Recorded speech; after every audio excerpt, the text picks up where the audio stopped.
अगर ना चाहते हुए भी आपके मन में अश्लील विचार आते हैं तो बुद्ध की यह कहानी आपके विचारों को बदल सकती है। ध्यान से सुनिएगा।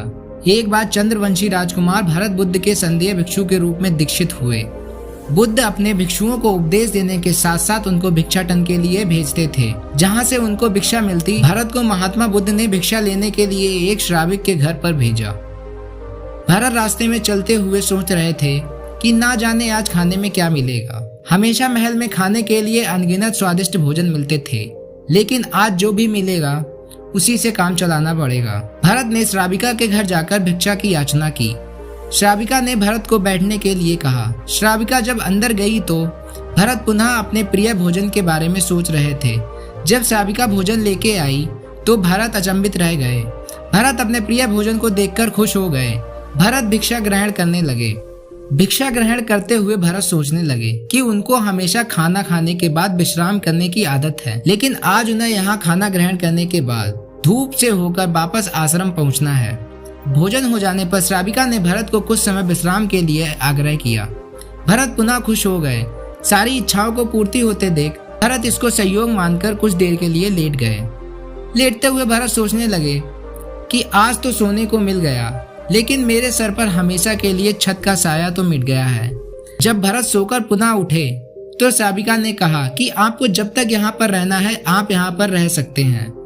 अब भरत समझ गए कि यह कोई संयोग नहीं है, श्राविका जरूर मेरा मन पढ़ रही है। भरत खड़े हुए। भरत ने श्राविका से पूछा, मुझे क्षमा कीजिए, पर क्या आप मेरा मन पढ़ सकती हैं? आप यह सब कैसे कर लेती हैं? श्राविका ने कहा, शुरू में मेरे लिए यह कठिन था, लेकिन मैंने खुद के विचारों को देखना शुरू किया। शुरू में मेरे विचारों की संख्या अनगिनत थी। मैंने अपना पूरा ध्यान उन विचारों पर केंद्रित किया। मैंने बिना पक्ष विपक्ष अपने विचारों को देखना जारी रखा। धीरे धीरे मेरे विचारों की संख्या कम होती गई। मेरे सारे व्यर्थ विचार दूर हो गए। तब से मैं दूसरों के विचार पढ़ लेती हूँ। यह सब सुनकर भरत घबरा गए। भरत ने श्राविका से आज्ञा ली और वहाँ से निकल पड़े।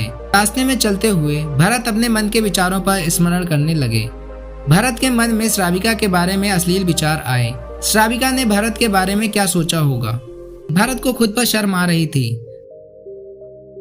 भरत आश्रम पहुंचे। भरत ने बुद्ध से कहा कि अब मैं भिक्षाटन के लिए नहीं जाऊंगा।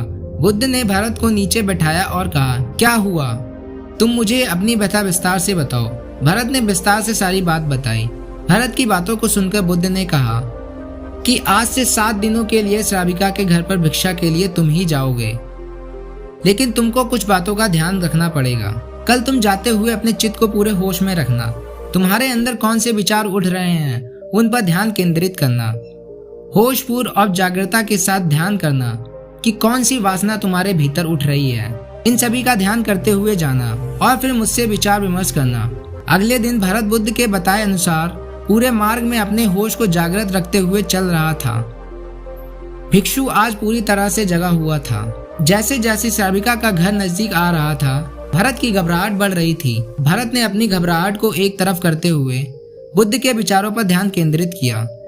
जब भरत श्राविका के घर पर पहुंचे तो उसके दिमाग में केवल एक सन्नाटा था, जिसके भीतर कोई वासना नहीं, कोई कामना नहीं, ना कुछ पाने की इच्छा थी। भिक्षु ने भिक्षा ली, ग्रहण की और वहां से वापस निकल गया। आज भरत रास्ते में नाचते हुए आया।